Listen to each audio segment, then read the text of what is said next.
మన జీవితంలో మార్పులు వస్తూనే ఉంటాయి. వాటిని అర్థం చేసుకోడానికి ఓ 5 సత్యాలు చూద్దాం.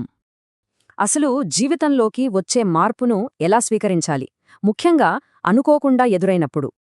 ఈ మార్పును ఎదుర్కోవడానికి 5 సత్యాలు మనకు సహాయపడతాయి. అవేంటో ఒక్కొక్కటిగా చూద్దాం. మొదటిది, మార్పు అనేది మనం తప్పించుకోలేనిది. ఇది దేవుడి ప్రణాళికలో ఒక భాగం. బైబిల్ కూడా ఇదే చెబుతోంది. సృష్టిలో కాలాలు మారినట్టే మార్పు కూడా నిరంతరం జరుగుతూనే ఉంటుంది.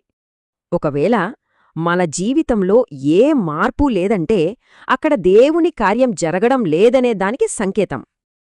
ఇక రెండవ సత్యం, దీన్ని నమ్మడం కొంచెం కష్టం, కానీ ఇది చాలా శక్తివంతమైనది. కొన్నిసార్లు ఇతరుల చెడు ఉద్దేశాల వల్ల మార్పులు రావచ్చు, కాని దేవుడు వాటిని కూడా మన మంచికే మారుస్తాడు. యోసేపు కథనే తీసుకోండి. అన్నల ద్వేషం వల్లే కదా ఎంతోమంది ప్రాణాలు కాపాడే మార్పొచ్చింది. సరే, ఇంతకీ దేవుడు ఈ కష్టమైన మార్పులను ఎందుకనుమతిస్తాడు? దాని వెనుక ఓ ఉద్దేశముంది. ఆ ఉద్దేశాలు రెండే. ఒకటి, మనం క్రీస్తులా మారాలి. 2, దేవుని చిత్తం నెరవేరాలి. శ్రమ వల్ల ఓర్పు వస్తుంది. ఓర్పు మనల్ని పరీక్షిస్తుంది. ఆ పరీక్ష నుంచే నిరీక్షణ పుడుతుంది. ఇప్పుడు 4వ సత్యం. ఇది మన సమస్యలను చూసే దృష్టినే మార్చేస్తుంది. అంటే మన సమస్యలు అడ్డంకులు కాదు, పైకి ఎదగటానికి దేవుడిచ్చిన మెట్లన్మాట. మనం కష్టాలు పడ్డప్పుడే కదా ఇతరుల బాధ అర్థమవుతుంది, అప్పుడు సానుభూతితో ఉంటాం.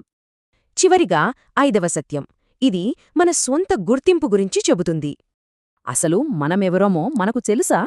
మార్పును ఎదుర్కోవాలంటే ముందు మన గురించి మనం తెలుసుకోవాలి.